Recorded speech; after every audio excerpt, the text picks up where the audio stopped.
박보미 TV. 박보미 TV. 안녕하세요, 박보미입니다. 오늘 밸류업에 대한 내용을 알려드리기 위해서 좀 쉬운 영상을 만들기 위해서 우리 청년분들을 모시고 밸류업에 대한 내용을 함께 하나씩 배워보는 시간을 준비했습니다. 안녕하세요. 안녕하세요. 안녕하세요. 오늘 영상이 자연스럽게 찍히도록 하기 위해서 정말 밸류업에 대해서는 전혀 관심이 없으신 상태, 심지어 주제를 지금 알았습니다. 여러분들이 투자자로서 이걸 잘 알아야 하고 그걸 저는 잘 전달드리는 그런 임무를 부여받았습니다. 이 영상은 한국거래소에서 이렇게 도움을 주셔가지고요, 영상을 만든 거고요. 오늘의 주제는 기업 밸류업 프로그램입니다. 와. 먼저 밸류업 들어봤어요? 들어봤죠? 네. 먼저 깻님님 어떻게 알고 있죠? 일본이 저평가 많이 되어 있어서 일본 정부에서 나서가지고 기업들의 밸류를 업시켜서 일본 증시가 올랐다. 그래서 우리나라가 따라하는 거 아니에요? 어떻게 알고 있죠? 예습했어요? 아니 저 들었어요. 라디오 이런 데서. 라디오에서. 한동안 엄청 많이 얘기했었잖아요. 올 그렇죠. 초에. 맞아. 그렇죠. 연초에 되게 핫했습니다. 팽이님. 저도 연초에 또 기사나 이런 거 많이 나서 깻잎님이랑 비슷하게 알고 있었는데 처음에 밸류업 한다고 해서 투자자나 시장에서 막 얘기 많이 나왔을 때 그때 이제 나 이런 거 엄청 많이 오르지 않았었어요? 맞아요. 근데 두 분 다 엄청 많이 알고 계시네요. 그래서 나도 올라타야 되나? 이러려고 밸류업이 만들어진 게 아닐 테지만 나도 올라타야 되나? 이렇지만 사지 않았습니다. 그런 생각이 들 만큼 되게 큰 일이었는데 지금은 약간 말씀해 주신 것처럼 흐지부지 된 게 아닌가라는 생각이 드는 거죠. 그래서 지금 이 영상이 지금 타이밍에 나오는 게 되게 의미 있다고 생각이 드는 건 이건 그렇게 흐지부지 끝날 일이 아니에요. 계속 되어야 하는 일이고 그게 시작이 된 것일 뿐이에요. 우리는 계속 관심을 가져야 하고 왜 그런지 오늘 제가 하나씩 말씀을 드릴 겁니다. 자, 본격적으로 배워보겠습니다. 기업 밸류업 프로그램. 밸류업이란 우리 이런 거 많이 봤어요. 외국인 큰손 1위는 이 나라 밸류업 기대감에 한국 증시 몰려왔다. 바이코리아를 외치고 있다.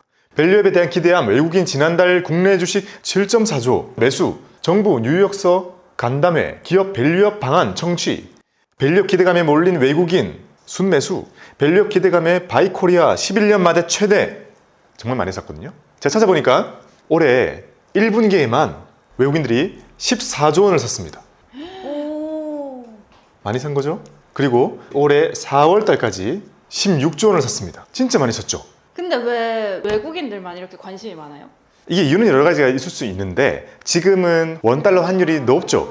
외국인들 입장에서는 우리나라의 주식을 사는 게 조금 부담이 있단 말이에요. 근데 밸류업이 뜨자마자 정말 이렇게 몰려들었어요. 그 말인즉슨 이 밸류업에 대해서는 외국인들이 정말 큰 기대를 하고 있는 거예요. 실제로 정말 구체적인 게 많이 나오지 않았음에도 불구하고 이걸 한다는 얘기만 나오는데도 이런 일이 벌어진 거죠. 그리고 지금은 마치 이게 테마였던 것처럼 약간 소강 상태에 들어있지만 실제로 그게 끝난 게 아니라 뒤에서 많은 준비가 이루어지고 있고 하나씩 앞으로 계속 공개가 될 거란 말이에요. 이번에 뭔가 하나 공개됐어요. 그러니까 영상을 이렇게 찍는 거겠죠. 끝날 법하면 또 나오고 하는 게 밸류업입니다. 되게 큰 세계관이에요. 마치 그런 거예요. 아이언맨 영화를 보지만 앤트맨 영화를 따로 보지만 그 전체를 아우르는 어벤져스라는 큰 세계관이 따로 존재하잖아요.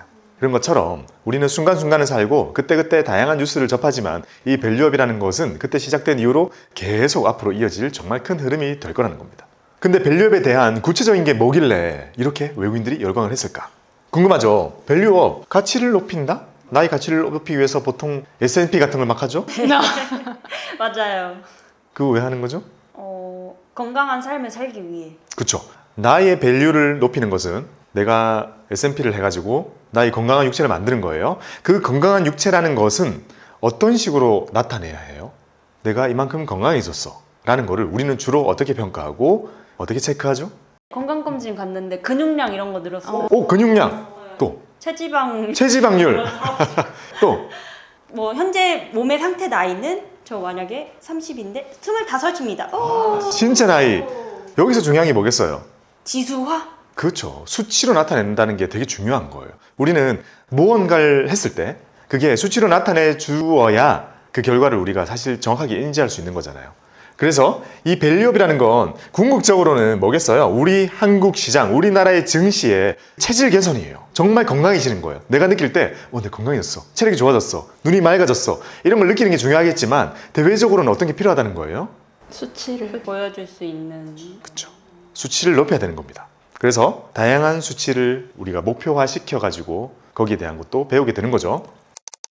자, 밸류를 업해야 된다는 것은 뭔가 밸류가 낮다는 거잖아요. 낮다는 것은 두 가지 중에 하나일 거예요. 진짜 별로냐? 아니면 괜찮은데 이게 인정을 못 받고 있느냐? 이 느낌이에요. 어떤 거겠어요, 우리나라는? 괜찮은데 뭔가 시스템이 안 돼서 저평가받고 있다. 그렇죠. 우리는 많이 들어왔습니다. 코리아 디스카운트. 이 말이 바로 밸류업을 하게 된 이유라는 거예요. 자, 코리아 디스카운트가 무엇이냐? 딱 그림만 보면 대충 나오죠.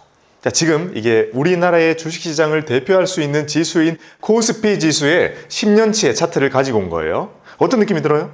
별로 안 올랐다. 별로 안 올랐다. 박스피다. 정확해요. 여기서 여기 거의 박스였고요. 살짝 올라가나 싶더니 또 올라갈만 하면 또 이렇게 하다가 야, 드디어 뚫고 가는가? 우리가 2021년도 즈음에 느꼈었지만 지금은 또 어때요? 박스피. 이러면서 안 오르는 건 아니에요. 그죠? 우리나라의 코스피 지수는 1980년생이에요. 1월 4일에 100으로 태어났습니다. 그 지수가 지금 2700까지 갔다는 것은 참 많이 성장을 했어요. 근데 중요한 건 뭐냐면 우리나라가 실제로 성장한 것보다 시장이 성장을 못해요. 계속. 그리고 그 시장이라는 게 왜 성장을 못하느냐? 이것처럼 오를만 하면 눌리는 일이 계속 벌어지고 있다는 거죠. 코리아 디스카운트라고 불리는데요. 그러면 어쨌든 성장하지 않느냐? 주변국들을 가지고 와봤습니다. 자, 이게 10년인데 나스닥은 더해요. S&P를 가지고 왔는데 봐봐요. 지금 몇이에요? 5,430이에요. 똑같은 기간이에요. 지금 10년. 10년 전에 얼마예요, 이거? 대략 뭐 한 1,800, 1,900 돼 보이네요. 이때가 제가 현업에서 일을 하고 있었을 때였습니다. 제 기억 속에는 S&P 500이랑 코스피가 비슷했어요. 지수가 외우기 쉬웠어요. 근데 어떤 일이 생겼어요? 10년 지났는데 우리는 2,700, 올라오긴 했는데 여기는 5,000가 있죠. 위기는 똑같이 왔어요. 위기는 똑같이 왔어요. 왜 항상 그 후에도 이런 성장이 없이 우리는 계속 갇혀있고 여기는 계속 오르는 것인가? 그러면 미국은 그럴만 하잖아요. 미국은 성장을 하니까. 주식 시장의 상승은 성장을 먹고 자라는 거니까 그래, 성장을 너무 높게 하니까. 근데 우리도 성장하잖아요. 지금 계속 성장하고 있잖아요. 해왔어요. 근데 그렇게 성장을 많이 안 하는 것처럼 보였던 일본의 증시는 어떤 모습인가요? 많이 올랐죠. 지금 니케이 225라는 지수는 38,000 수준에 와 있는데 10년 전으로 보면 한 13,000, 14,000 정도? 와, 많이 올라왔죠. 그러니까 주식시장이 성장을 하려면 미국처럼 기업이 이익이 성장을 하거나 아니면 일본처럼 뭐 해야 되냐면 디스카운트를 해소하는 노력이 필요한 거죠. 일본은 언제 그 정책을 시행했었어요? 언제쯤? 일본은 최근이라고 우리가 기억을 하고 있지만 최근에 많이 가시화된 거고요. 한 10년 됐습니다. 주가 올리는 제일 쉬운 방법은 돈을 더 벌면 되잖아요. 근데 그게 잘 안 될 때는 뭘 해야 되는 거예요? 문제점을 해결해 나가야 될 거 아니에요. 그거를 거의 한 10년 동안 해왔고 그게 살며시 녹아들더니 최근에 그 결과가 빵 올라오게 된 거죠. 의외인데? 되게 생각보다 오래전에 했었구나.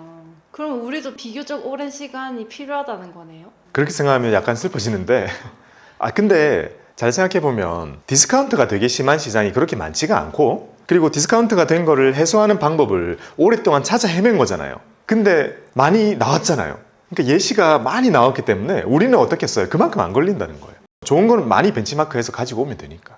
그러니 우리는 코리아 디스카운트 해소를 하기 위해서 여러 가지 노력을 해야 될 것이고 그 힌트는 미국처럼 많이 성장할 수 있도록 여러 가지 산업도 키우고 관심도 가져야겠지만 인근에 있는 일본의 이 좋은 사례도 가지고 오는 게 필요하다. 그리고 그런 것들이 지금 진행되고 있다라고 볼 수 있습니다. 그러니까 일본이 그렇게 오래 걸린 거잖아요. 우리 이제 시작했어요. 이제 진짜 첫 발을 뗀 거예요. 앞으로 계속 밸류업 관련된 내용들은 나올 겁니다. 그러면 이런 걸 한번 짚고 넘어갑시다. 디스카운트라는 얘기는 방금 얘기했던 것처럼 좋은데 제값을 못 받는다는 느낌이라 했잖아요. 그러면 좋아진 게 얼만큼 좋아졌는가? 제가 2023년 말 기준으로 데이터를 가지고 와봤어요. 우리나라의 시가총액의 총합은 2,558조 원입니다.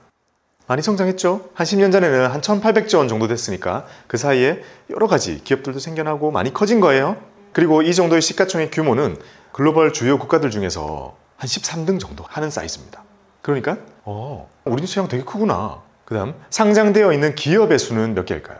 500. 그거보단 많지 않을까요? 그래 맞아. 이상한 잡주까지 합치면 800. 800개. 이거 되게 놀라워요. 여러 가지 의미로 놀라울 수 있어요. 2,558개입니다. 말도 안 돼. 거짓말. 시가총액 2,588에 똑같잖아요. 이게 마치 맞춘 것처럼. 근데 2,500개나 되는구나. 네. 주식 수가 2,500개나 돼요. 자, 그러면 PER이라고 하는 건 우리가 기회가 닿으면 뒤에 영상에서 배울 거예요. 왜냐하면 이 영상은 3부작으로 이루어져 있기 때문에. 자, PER이라는 건 Price Earning Ratio의 약자인데요. 주가와 기업이 돈 버는 것 대비해서의 비율을 나타내는 수치입니다. 지금 PER 이렇게 말고 10년 동안 우리나라의 시장이 받아온 PER의 평균은 얼마일까요? 0.8. 0.8이면 진짜 디스카운트다. 거긴 저희 새로 태어나는 국가 수준이에요. 근데 장이 안 좋았을 때 한 10 정도 됐었잖아요. 그렇죠. 우리가 그동안 공부해온 게 지금 여기서 나온 거 있어요. 너무 좋은 접근입니다. 그때보단 높겠죠? 네네. 그러면 몇? 13. 13. 거의 맞췄습니다. 10년 평균이 14.1배 정도 됩니다. 14.1배. 거의 유사하게 맞췄어요. 근데 미국은 한 20배 되잖아요. 미국은 20 넘죠. 그러니까 이게 상대 지표를 했잖아요. 그러면 저게 높은 건지 낮은 건지 애매할 수 있잖아요. 지금 우리가 기준을 삼고 있는 저 시점으로 비교를 해보면 미국은 21 정도 되고 우리랑 많이 비교를 하는 대만도 한 16 정도 되고 그리고 항상 우리보다 높지 않았던 오히려 프리미엄을 그렇게 많이 받지 않았던 일본도 한 16 돼요. 아니 우리나라 기업들이 얼마나 좋은 기업들이 많은데 이 시장 전체는 계속 디스카운트를 받고 있다는 걸 이 수치에서 알 수 있죠. 자, PER 보통 막 10배, 20배 이런 말들을 하는 PER 지표에서 이런 결과를 우리가 끌어냈습니다. 자, 이번에는 PBR입니다. PBR은 우리나라의 증시가 가지고 있는 자산 가치 대비해서 주가가 얼마나 배수가 형성되어 있느냐를 나타내는 지표인데요. 자, 우리나라의 과거 10년 평균의 PBR은 몇 배일까요? 낮을 것 같은데. 이번에말로 0.8? 0.8. 0.8이라는 건 약간 그런 느낌이에요. 어느 정도냐면 10만 원이 들어있는 봉투를 8만 원에 팔고 있는 거예요.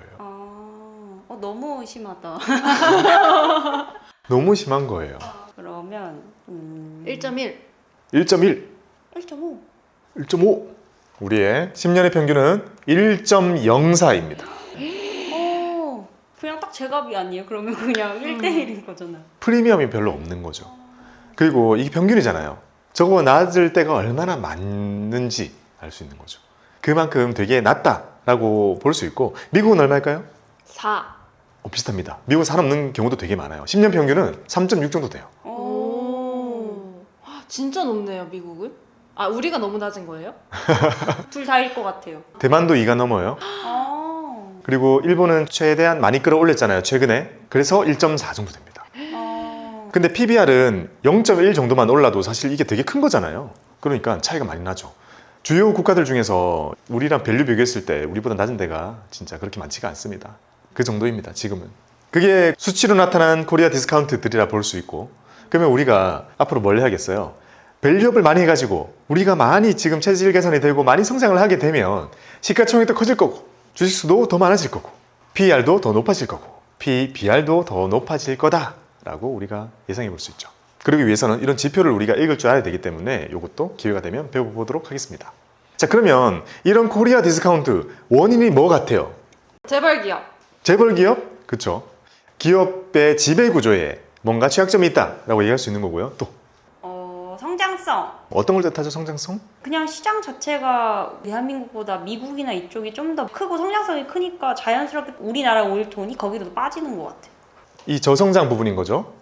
왜 저성장인가? 지금 과거로 되돌아가서 우리 부모님 세대 한 1960년대생 그때는 GDP가 거의 한 7.9 이렇게 성장해요. 반토 먹는데? 7.9 성장했다고요? 네. 그리고 시간이 더 지나서 아마 여러분들이 태어나실 때쯤에 2000년대 들어왔을 때쯤에는 한 4% 성장을 했어요. 그리고 지금에 와가지고는요 한 2%대 성장. 운 좋으면 거기서 좀 더. 이게 전 세계가 많이 성숙화되고 제조업 중심의 그런 많은 산업들의 성장이 옛날보다 작아진 게 또 하나의 원인이기도 합니다. 그만큼 우리가 고속 성장을 하고 커지고 다양한 산업이 무르익게 되는 만큼 우리는 저성장의 영역으로 지금 접어든 거죠. 그러면 이제 우리나라도 제조업에서 약간 서비스업으로 바꿔야 돼요? 다들 그러고 싶죠. AI의 혁명이라 부르는 이거는 다 미국에서 일어나고 있는 이유는 뭐예요? 소프트웨어 때문이잖아요. 그만큼 그게 쉽게 따라올 수 없는 영역이기도 한데 어쨌든 우리나라도 제조업을 좀 넘어서서 그런 서비스업이나 소프트웨어 쪽을 많이 바라죠. 원하고요. 그게 또 하나 이유고요. 또 출산율. 출산율입니다. 0.6대죠 지금. 인구는 이미 줄기 시작했습니다. 이미 인구는 줄어들고 있는 중입니다. 우리나라는. 자, 그만큼 인구가 감소하고 있는 거죠. 지금 이 순간에도 인구가 많이 늘어나고 있는 국가들은 거기에 맞게 내수 시장도 커지고 증시도 성장하고 있단 말이에요. 근데 우리는 그동안 많이 커져 왔잖아요. 근데 지금은 이제 줄고 있다 보니까 이제 인구 감소라는 것도 우리나라의 이 증시의 디스카운트 요인이 되고 있기도 합니다. 또 배당을 적게 주는 거. 맞아, 배당 적게 주는 거. 미흡한 주주하는 정책들 그리고 소액 주주들이 소외가 되고 있는 이런 약간 문화적인 것들 이런 것들이 전부 다 우리의 디스카운트 요인이 되고 있습니다. 기업이 많이 돈을 벌어도 저 돈이 주주에게 안 올 것 같다는 느낌을 계속 주는 거죠. 실제로도 안 왔고요. 그러다 보니까 코리아 디스카운트를 만들어냈던 겁니다. 그 결과물일 수도 있어요. 이게 보면 저마다 다른 이유들이 다 합쳐졌는데요. 그 결과는 코리아 디스카운트로 나타난 거예요. 그러면 우리가 코리아 디스카운트를 해결하기 위해서 밸류업을 하기 위해서 할 수 있는 걸 해야 될 거 아니에요. 다 해야 되는 거 아니에요? 다 하고 있죠. 이거 해야죠. 다양한 정책으로 출산을 장려하고 더 많은 사람들이 결혼도 하고 할 수 있게 많은 노력을 하겠죠. 그리고 기업의 여러 가지 체질을 개선하기 위해서 여러 노력을 하겠죠. 하지만 우리가 지금 보고 있는 이 자본시장, 이 시장을 관리하는 입장에서 바라볼 때 우리가 투자자로서 또 바라볼 때 바로 손볼 수 있는 부분이기도 하잖아요. 어찌 보면. 그러니 우리의 초점이 지금 여기에 조금 더 맞춰져 있는 거기도 하고요. 저 위에 두 개는 어떻게 할 수 없을 것 같아요. 그 단기간 안에. 밑에 두 개는 정부가 나서기만 해도 해결될 부분인데 위에 두 개는 정부가 나선다고 해도 국민들 입장에서 받아들이는 거에 따라서 해결 부분이 달라지니까 어쨌든 밑에 초점을 두는 게 맞는 것 같아요. 그렇죠. 뭔가 그런 느낌이죠. 저는 이런 생각을 해봤어요. 이쪽은 코리아 디스카운트 때문에 해결해야 될 문제들이 아니죠. 이쪽은 이렇게 영향을 주는 거라면 우리는 이 코리아 디스카운트를 해결하기 위해서는 할 수 있는 가장 효율적인 방법을 찾아야 되는 거기도 하죠. 그래서 이쪽에 관련된 다양한 정책들이 쏟아져 나오고 있습니다. 자, 이제 밸류업에 대한 느낌이 좀 오죠. 아, 코리아 디스카운트가 심하구나. 투자자로서 우리들이 할 수 있는 일은 뭘까? 거기에 대한 것들을 이렇게 논의하고 만들어가고 해결해 나간다면 우리도 주변 국가들처럼 디스카운트가 좀 해소될 수 있겠구나 라고 기대해 볼 수 있죠. 그게 밸류업입니다. 밸류업에 대한 정의 대략 알겠나요? 네. 네. 기대되나요? 네, 당연하죠. 올라갈 일만 있는 거 아니에요? 오, 그런 마인드 너무 좋습니다. 자, 그러면 이렇게 생각해 봤어요. 그럼 밸류업 하려고 하면 누가 나서야 되지? 정부. 기업, 정부? 기업? 한국거래소. 맞아, 한국거래소. 선생님이 나서줘야죠. 그렇죠. 그런 데서 나서면 확 달라지겠죠. 방금 말씀해 주신 것처럼 정부, 기업 다 나서야 돼요. 왜냐? 이거는 누구 하나가 약간 외친다고 되는 게 아니에요. 봐봐요. 이 금융시장을 이루고 있는 많은 주체들 중에서 이 밸류업을 하기 위해서는 기업의 협조와 투자자의 관심과 한국거래소 및 유관기관의 제도 같은 게 동시에 맞춰져야만 달성할 수 있는 문제예요. 자, 먼저 밸류업이 해소되어 간다는 것은 아까 말씀드린 것처럼 여러 기업들의 주가 및 밸류에이션이 올라가야 되는 거잖아요. 그러면 기업이 자체적으로 지배구조도 개선하고 배당도 늘리고 막 자사주도 사서 소각해주고 이런 주주환원 정책을 많이 해줘야 될 거 아니에요. 근데 그거는 생각해봐요. 강제할 수 있는 영역이 사실 아니죠. 배당 이런 거를 강제할 수가 있나요? 아니잖아요. 주주환원 정책이라는 것은 기업에 뭐가 필요한 거예요? 자발적 참여? 자발적 참여. 기업의 의지가 필요한 거고 이거는 자발적인 참여가 필요하죠. 이게 당연히 배당이나 뭐 그런 다양한 요소들을 안 지켰을 때 벌을 만드는 것도 준비되고 있을 거고 필요할 수는 있어요. 근데 궁극적으로 우리 주주들에게 더 많은 부를 환원해 주기 위해서는 기업의 의지가 있어야 되죠. 그럼 기업이 나서가지고 이제 우리 점점 더 주주를 챙기겠습니다. 코리아 디스카운트 해소를 위해서 노력을 하겠습니다. 라는 많은 얘기를 하면 누가 환호를 해줘야 돼요? 우리가. 우리. 그렇죠. 우리가 뭘 해줘야 돼요? 환호를 많이 해줘야 되죠. 그리고 평소 때도 이 회사는 분위기가 이런데 안 하나요? 제초. 옆집 하는데 이 집 안 하나요? 그렇죠. 그 모든 게 관심의 영역이라 볼 수 있죠. 우리가 관심을 가져줘야 되고 그 다음 뭐 해줘야 돼요? 실행해야 돼요. 진짜 사야 돼요. 그렇죠. 그래요. 투자자가 뭐 해줘야 돼요? 매수. 투자해줘야죠. 우리 투자의 기준에 실제로 이 기업의 이런 자발적인 노력과 의지에 우리가 실제로 점수를 줘야 돼요. 자본주의 논리를 생각해봐요. 되게 단순할 수 있어요. 수많은 기업들 중에 일부의 기업들이 우리는 코리아 디스카운트 해소를 위해서 주주환원 정책을 늘리고 PBR을 높이겠습니다. 이런 목표를 막 하고 외쳤어요. 우리가 사줘. 주가 올라요. 그러면 다른 기업들은 저마다 다 따라하겠죠? 저마다 따라하면 어떤 일이 생겼어요? 우리 시장 전체가 디스카운트가 해소되어 가겠죠. 분위기가. 그러니까 여기서 이런 의진을 우리가 환호를 해줘야 투자를 하게 되고 다시 투자를 하면 자발적인 참여가 이루어지게 되는 이런 사이클을 만들 수 있습니다. 그 다음에 이런 생각 들죠. 자, 우리 기업도 밸류업을 하고 싶어요. 근데 밸류업 어떻게 하는 거죠? 그동안 별로 신경 안 썼는데 여기서는 이제 큰 형님들 나서줘야 되는 거죠. 자, 거래소에서 그리고 많은 유관기관에서 어떤 기준을 만들어줘야겠어요. 밸류업 잘하면 상 주기. 오! 들어본 적 있군요. 이거죠. 표창을 주는 거죠. 이거는 일종의 상을 주고 또 그런 생각이 들죠. 그러면 기업이 어떻게 자발적 참여를 할지 뭔가? 가이드라인 제시. 그렇죠. 가이드라인. 가이드라인이라는 용어를 어떻게 들었어요? 갑자기 머릿속에 스쳐 지나갔어요. 마치 누가 들으면 준비한 것처럼 가이드라인이라는 거. 가이드라인인 걸 여기서 만들어줘요. 그러니까 이렇게 하면 됩니다라는 그거를 이제 만들어주게 되잖아요. 요거는 후속 영상에서 여기에 대해서 자세히 알려드릴 수 있도록 하겠습니다. 그래서 뒤에 영상까지 끝까지 봐주시기 바랍니다. 자, 이렇게 하면 됩니다라는 가이드라인을 정말 구체적으로 쫙 만들어주게 되면 많은 기업들이 의지를 가지고 오, 그래요? 이렇게 하면 된다고요? 오케이, 저 그렇게 할게요. 했어요. 우리가 막 관심을 가져줘요. 이거 하네? 투자를 막 해요. 다시 자발적 참여가 이루어져요. 더 많이 참여한 회사에게는 이제 여기서 이렇게 상까지 줍니다. 이 모든 게 다 엮여서 돌아가야 된다는 거예요. 즉, 코리아 디스카운트를 해결하는 그 밸류업을 성공적으로 달성하기 위해서는 여기 있는 기업, 투자자, 한국거래소 및 유관기관이 모두 합심해가지고 노력을 하게 된다는 겁니다.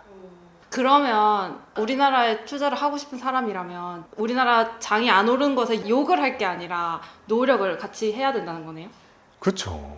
근데 요즘에는 너무 많이 가가지고 이제 욕도 안 해요. 떠나버려. 그게 더 무서운 거잖아요, 원래? 무관심. 그렇죠. 무관심이 제일 무서운 거예요. 야, 한국 어차피 안 되라고 생각하는 사람이 너무 많아요. 근데 그거를 없애기 위한 노력이 이렇게 많이 이루어지고 있으니까 적어도 엉덩이는 같지만 발은 붙이고 있어야 돼요. 엉덩이는 미장에 같지만 발은 그래도 이렇게 걸쳐 있어야 돼요. 맞아요.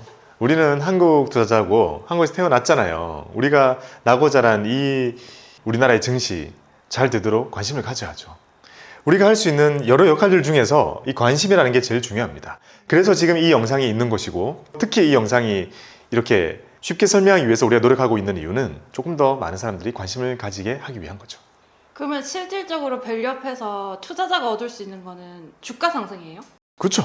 그게 가장 강한 유인책이죠. 주가 상승하면 투자 더 하겠죠? 그러면 다 따라하겠죠?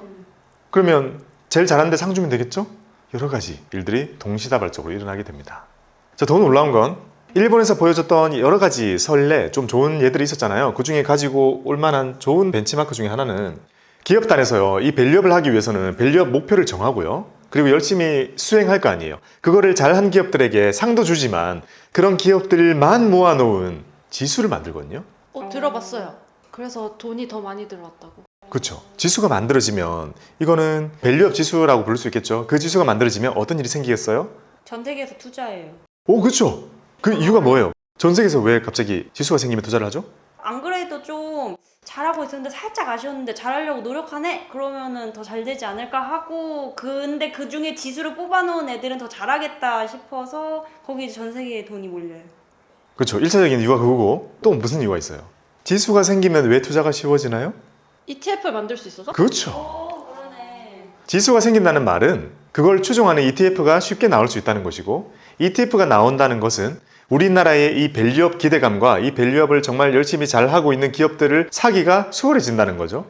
기업이 아까 우리가 2,500개 있었잖아요. 당연히 외국인 투자자들이나 우리 기관들이나 개인도 마찬가지고 밸류업 잘하고 있는 기업들을 다 걸러내기는 되게 어려운 일이 되잖아요. 근데 거래소에서는 다 알고 있을 거 아니에요? 그러니까 여러 가지 기준을 만들어 가지고 이 지수를 만들어서 여기에 잘하고 있는 기업들만 이렇게 모아서 넣어준다면 전 세계에 있는 돈들이 패시브 자금들이 손쉽게 들어올 수 있을 것이고 그거는 이 밸류업을 성공적으로 이끄는데 아주 큰 역할을 할 거라는 겁니다. 요거는 아마 예정되어 있기로는 올해 3분기 정도에 나올 수 있습니다. 그러면 이제 저 기업들은 어디서 볼 수 있는데요? 모아서 볼 수 없어요? 밸류업을 열심히 잘 하는 기업들은 예를 들어서 우리 기업은 PBR을 1배 이상으로 올리겠습니다. 뭐 배당을 더 늘리겠습니다. 이런 목표를 정했어요. 어떻게 우리한테 알릴 수 있겠어요? 공시. 공시. 그렇죠. 기업은 공시를 해요. 근데 평소 때 하던 공시가 아니에요. 밸류업에 관한 공시를 해야 된단 말이에요. 이거 어떻게 해야 돼요? 어떻게 도움받고 해야 돼요? 한국거래소? 그렇죠. 여기서 알려줍니다. 가이드라인을 보고 밸류업 목표를 세운 다음에 공시를 합니다. 이거 누가 봐줘야 돼요? 우리. 그렇죠. 우리가 관심 갖고 투자하는데 이용을 해줘야 돼요. 근데 귀찮잖아요. 하나하나 보기. 그렇죠. 그러면 저 많은 공시가 원래 많은데 그러면 이 공시들만 따로 모아서 보여주면 더 좋을 거 아니에요. 누가 모아줄까요? 한국거래소. 그렇죠. 여기에서 공시를 따로 모아서 보여주는 페이지를 하나 만들어서 거기서 정말 자세하게 쫙 다 보여줍니다. 그럼 저기 공시 뜬 것 중에 괜찮아 보이는 종목 픽해서 미리 어떻게 보면 우리가 더 먼저 정보를 알고 있는 거 아니에요? 그게 되게 중요한 포인트예요. 우리는 그럴 것 같다라는 생각으로 할 수 있는 거잖아요. 투자를. 그거는 개인 투자자들이고 기관이나 다른 사람들은 뭐 보고 움직인다고요? 지수. 지수. 근데 리스트가 만약에 나오면 얼추 우리가 봤을 때 이 기업 괜찮은 기업인 거를 알면 지수에 들어갈 확률이 높다는 것도 알잖아요? 그럼 우리가 지수 만들어지기 전에 먼저 사는 거죠. 그렇죠. 개인 투자자는 그런 걸 할 수 있죠. 꿀팁. 뒷 영상에서는 기업이 어떻게 공시를 하고 있고 어디에다 공시를 하고 있는지 한국거래소에서 만들어주고 있는 이 공시 페이지에 대해서도 아주 자세하게 우리가 배우게 될 겁니다. 근데 저 좋은 아이디어예요. 정말 거기 중에 안 유명한 거 있었는데 내가 잘 발굴해내서 내가 미리 들어간다. 내가 산 다음에 이제 지수화돼서 기관들이 날 따라 산다. 그러면은 이제 올라가지 무조건. 그렇죠. 그리고 그 자체가요. 밸류업 의지가 되게 높은 기업들의 주가 상승이라는 것은 되게 선순환을 일으킬 수 있는 요소죠. 그리고 사실 지수에 편입되면 좋지만 안 된다 하더라도 계속 그 기업은 그걸 하려고 노력을 할 테니까 기업이 좋아지는 거면은 그 지수를 안 들어가더라도 들어가는 거 좋지 않을까 싶네요. 어찌 보면 기업에 대해서는 이익을 가장 최우선적으로 보잖아요. 근데 한때는 ESG라는 이름으로 기업의 여러 가지 다른 비재무적인 요소들을 좀 많이 봤었잖아요. 근데 여기서 더 발전돼서 밸류업까지 와 있는 거는 밸류업은 정말 더 큰 세계관이에요. 더 큰 프로젝트예요. 이거는 기업의 재무적인 요소와 비재무적인 요소를 다 개선해야 돼요. 재무적인 요소라는 건 당연히 밸류에이션이 부족하다 올려야 될 것이고 뭐 배당 이런 것도 작다 이러면 올려야 될 것이고 자사주를 산다 사야 될 것이고 그러면 재무적인 요소들이잖아요. 그거 말고도 비재무적인 요소들은 주주와의 소통을 더 강화하겠다. 뭐 그런 것들도 다 거기에 해당이 될 수 있는 거니까 이거는 어찌 보면 주주를 위한 기업의 다양한 액션들을 나타낼 수 있는 그런 기준이 될 수 있는 겁니다. 그게 가이드라인에 다 적혀 있는 거예요? 네. 오, 그러면 우리도 보기가 쉽겠네요? 그렇죠. 우리가 지금 보통 때 평소 때 해놓은 정도의 공부량이 있잖아요. 그 정도만 해도 이 밸류업을 이해하는 건 어렵지 않아요. 밸류업이라고 전혀 다른 수치를 쓴다거나 전혀 다른 재무제표를 쓴다거나 그런 게 아니에요. 결국 우리가 일상적으로 보고 있는 그런 것들을 좋게 만드는 것, 그 모든 게 밸류업의 내용입니다. 자, 그러면 그 밸류업을 하기 위해서 한국거래소에서 다양한 활동들 그리고 다양한 지원 방안을 만들어 주었는데요. 어떤 다양한 지원 방안들이 있는지 제가 하나씩 보여드리겠습니다. 표창 말고 다양한 게 있어요? 몰랐죠? 그게 너무 임팩트가 셌어. 그거는 아주 많은 지원 방안 중에 하나였어요. 중간에 하나. 하나씩 보여드릴게요. 자, 첫 번째, 한국거래소에서 전담 조직을 아예 설치를 했습니다. 아예 부서가 생겼어요. 밸류업 전담 부서가 생겨 있고 제가 이번에 광고를 위해서 만나서 미팅하고 온 것도 그 부서입니다. 거래소 내에 그런 부서가 새로 생겼다는 거고요. 여기는 자문단이거든요. 고민님도 저기 계세요? 자문단에? 자문단에는 없습니다. 자문단은 무슨 말이냐면 아예 외부에 있는 금융업계의 다양한 이런 직업을 가진 사람들이 이 밸류업을 잘 할 수 있도록 의견을 주고 말 그대로 자문을 해주는 조직 같은 거죠. 그래서 자문단도 이렇게 세팅이 되어 있고요. 아, 그러면 막 주식시장의 사람들의 시선이나 이런 것들이 다 이러이러하니 이런 것도 고려해달라 이런 거예요? 그게 우리가 잘 생각해보면 뭔가 밸류업 프로그램을 짤 때도 개인의 얘기와 기관의 얘기와 외국인들의 얘기와 유관기관에 있는 사람들의 얘기와 저마다의 의견이 다를 수도 있고 원하는 게 다를 수도 있고 생각이 다를 수 있잖아요. 그런 것들을 다양하게 듣고 반영을 해야 이 밸류업은 성공할 수 있다 했잖아요. 그래서 이런 다양한 외부의 도움을 많이 이렇게 얻게 되는 거죠. 전담 조직 이미 진작에 만들어져 있고요. 자문단은 구성은 완료되었고 이제 계속 자문에 대한 활동들이 진행이 되고 있겠죠? 아니 근데 자문단 회의가 한 번 회의를 개최하는 게 아니라 계속 열려요? 그렇죠. 그렇게 해야 되죠. 왜냐하면 밸류업이라는 건 계속 수정, 보완, 발전시켜 나가야 되니까요. 참 헷갈리죠. 주주, 이사회, 자문단 이런 거 헷갈리잖아요. 주식회사의 주인은 누구죠? 주주, 주주. 회사를 경영하는 사람들은 누구죠? CEO. CEO. CEO를 우리가 뭐라 부르죠? 대표이사? 대표이사. 우리 회사 어디 사장님이라고 부르는 사람들 나오면 다 대표이사잖아요. 어느 정도 기업이 커지고 나면, 주식회사가 되고 나면 사장님이라는 말을 안 써요. 대표이사라는 말은 이사들의 대표라는 거거든요. 그러니까 이사회라는 것은 기업을 경영하는 경영진들을 의미해요. 그리고 사내이사, 사회이사 다양하게 있는데 그 회사의 주식을 가지고 있는 사람들은 주주죠. 이 사람들이 모여서 의사결정을 하는 건 주주총회. 회사에 있는 경영진들이 모여서 의사결정을 하는 건 이사회. 그러면 이 밸류업을 하기 위해서는 회사가 지금 움직여줘야 되는 거잖아요. 기업의 자발적인 참여. 그걸 하기 위해서는 잘 생각해보면 밸류업이 잘 되면 거기에 대한 이익은 주주들이 받게 되죠. 그러니까 회사가 움직여주는 게 중요하다 보니까 이렇게 거래소에서는 각 기업들의 이사회에게 이렇게 밸류업에 대한 안내를 하는 그런 프로그램도 같이 하고 있습니다. 아, 그러면 회사 그 윗사람부터 변화가 시작되도록? 그러니까 윗사람들이 의사결정을 해줘야 빨리빨리 그 기업의 방향이 자리 잡을 수 있게 되는 거죠. 기업의 전체적인 의사결정을 할 때는 이런 이사회의 힘이 필요하죠. 그 이사회에게 직접 안내하는 프로그램도 다 지금 가동이 되고 있습니다. 정말 많은 일을 하고 있죠.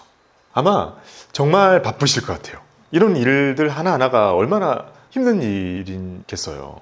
그 모든 걸 밸류업이 잘 진행되게 하기 위해서 정말 많은 노력을 하고 계십니다. 자, 기업의 밸류업을 지원하기 위한 방안 두 번째는요, 통합 페이지를 만들고 이미 완성돼 있어요. 여기서 다양한 기업들의 투자 지표를 보기 편하게 제공해주고 있습니다. 자, 한국거래소에서 만들어준 페이지입니다. 원래부터 있는 대한민국 대표 공시 채널이라는 카인드라는 채널이 있어요.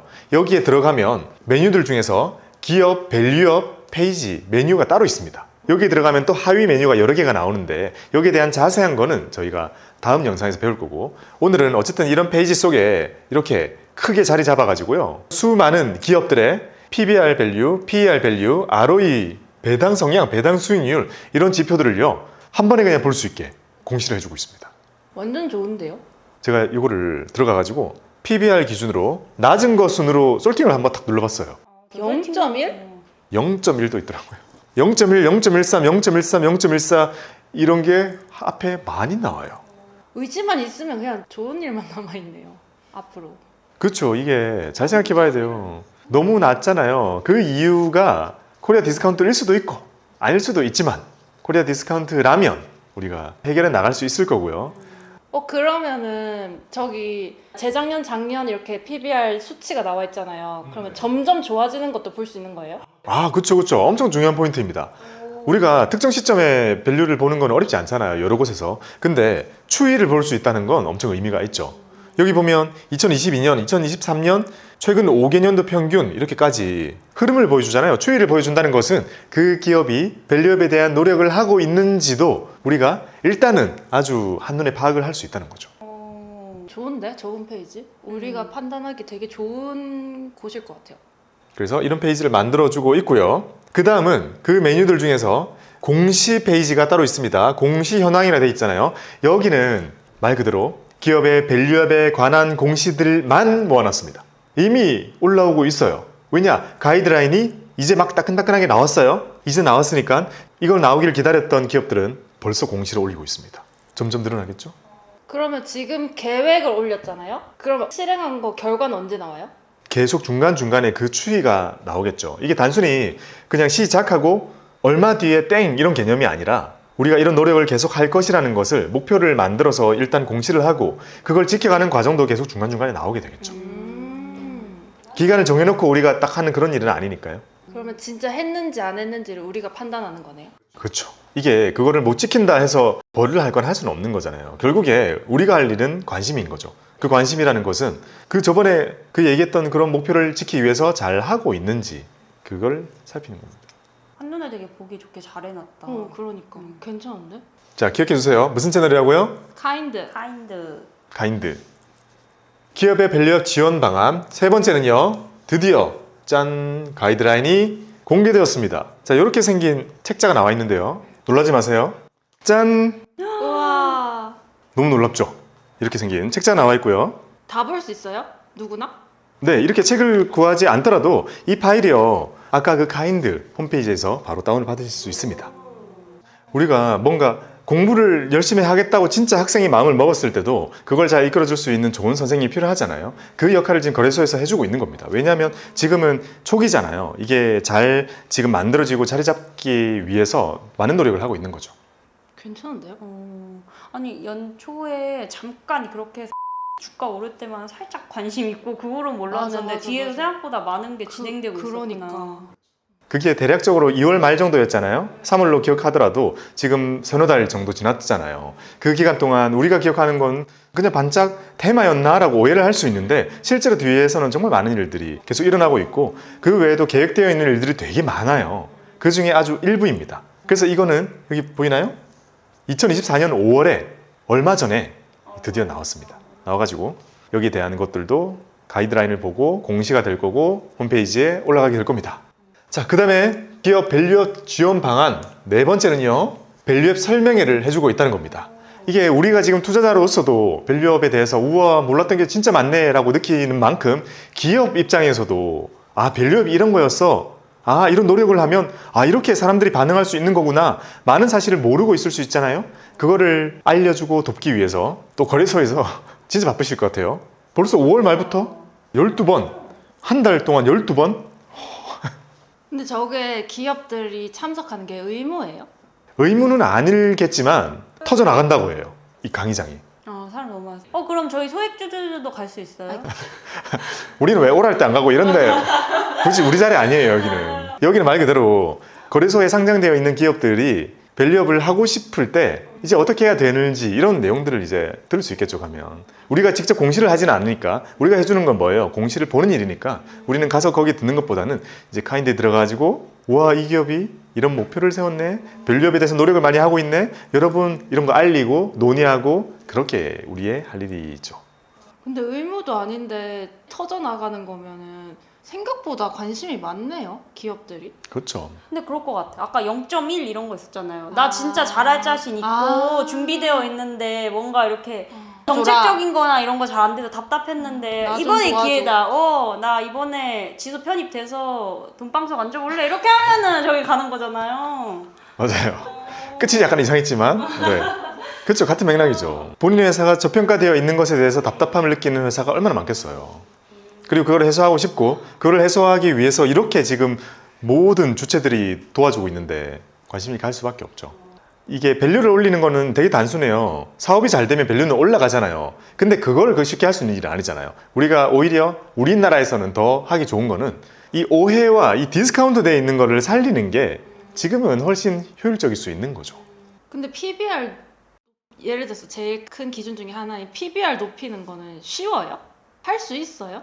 하려면? 의지에 따라서 충분히 가능한 지표입니다.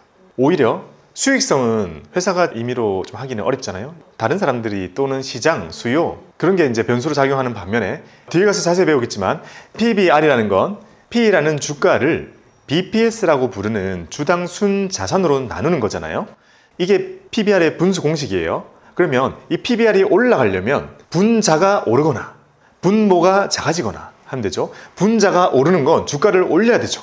자, 그거는 오히려 힘든 일이에요. 하지만 기업이 가지고 있는 순자산을 줄이는 거, 요거는 가능하죠. 그래서 기업들이 주로 뭐 한다고요? 배당, 자사주소가? 그래서 배당을 하거나 자사주 소각을 하면 회사에서 돈이 빠져나가잖아요. 자산이 주는 거예요. 그러면 PBR이 오릅니다. 진짜 하려면 할 수 있네요. 근데 왜 그게 그동안 안 했던 거예요? 왜 PBR이 낮았던 거겠어요? 주가 안 올리려고. 진짜 안 올리려고 하는 의지도 있을 수 있고, 또는 배당 안 해주고 회사에 안고 있는 유유자산 너무 많다는 거예요. 소액주주라고 부를 수 있는 우리 주주들에게 그게 현금으로 오거나 아니면 그게 재투자가 돼가지고 기업 가치가 오르거나 이런 게 되어줘야 되는데, 그게 아니라 이렇게 놀고 있다는 표현 같은 거는 우리한테 아쉬운 부분이기도 하죠.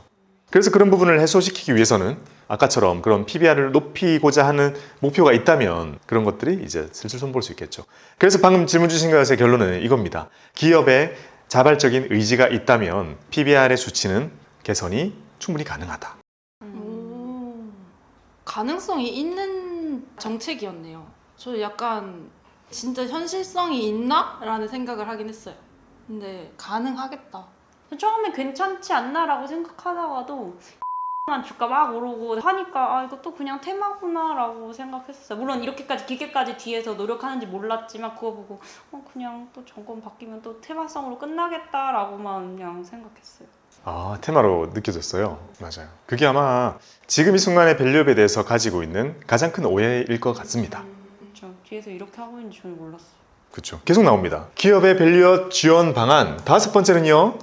영문 번역 서비스를 제공해주고 있는데요. 이건 뭐냐면 아까 이제 기업들은 새로운 공시를 할 거라고 했죠. 이제 밸류업에 대한 공시를 할 건데 밸류업에 대해서 누가 관심이 많다고 했죠? 외국인 투자자. 그렇죠. 외국인들은 원래부터 밸류 좋아하는 사람들인데 우리나라를 바라볼 때 조금 더 멀리서 바라보니까 우리를 바라보는 그 코리아 디스카운트에 대해서 더 크게 느낄 거 아니에요. 여기는 왜 이래? 이렇게 느낄 거 아니에요.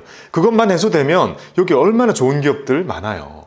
그 엄청 매력을 느끼고 있으니까 외국인 투자자들이 관심이 많을 텐데 2,500여 개의 상장사들이 저마다 진짜 탄력이나 자원이 다르잖아요.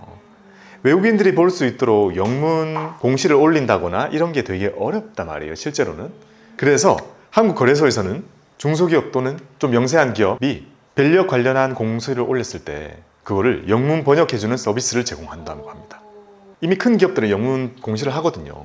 근데 그거 말고 우리 기업이 가지고 있는 디스카운트, 저평가, 이거 우리는 좋은 회사요라는 걸 알리고 싶은 많은 회사들이 밸류업에 참여를 하면 그게 영문 번역이 돼가지고 외국인들에게 전달이 될 수 있겠죠. 아까 왜 앞에 이렇게 컨설팅만 해준다고 했잖아요. 그것도 마찬가지의 맥락이에요. 큰 회사들은 고민할 필요가 없을지도 몰라요. 인력도 많고 자원이 많으면 다 알아서 하겠죠. 그리고 큰 회사 들어가면 그 번역가들 그런 분들 막 계시거든요. 그런 사람들이 다 도와줄 수 있는데 그 외에 수많은 중소기업 같은 경우에는 그거 되게 부담스러운 일이란 말이에요. 그래서 영문 번역도 아까처럼 마찬가지로 그런 중소기업들에게 서비스 해주는 것 중에 하나입니다. 공시를 어떻게 할지에 대해서 1:1 컨설팅 이런 거 다 해주고요. 이제 영문 번역까지 다 해주는 거죠. 그럼 1:1 컨설팅도 이렇게 직접 그 기업들이 신청을 하면 다 해주는 거예요, 한국거래소에서? 네. 그 기업 상황에 맞게? 근데 되게 좋다. 가이드라인만 보면 막막할 수 있는데 앞에 12번 투어도 돌아주고 또 거기에 또 1:1 컨설팅까지 내가 신청하면 봐준다고 하면은 진짜 말만 하는 게 아니라 뒤에서 한국거래소가 엄청 챙겨주고 있는 것 같아요. 밀어주는 것 같아요. 자, 다음은 기업의 밸류업 지원 방안. 여섯 번째는요. 짜잔. 코리아 밸류업 지수가 출시될 예정입니다. 지금 한 3분기 정도에. 자, 그림은 카인드에서 가지고 왔어요. KRX, 코리아 밸류업 지수라는 것이 뭐 가치일 수도 있어요. 이게 만들어지게 되면 아까 말씀드린 것처럼 패시브한 자금들이 많이 쏟아질 수 있는 거죠.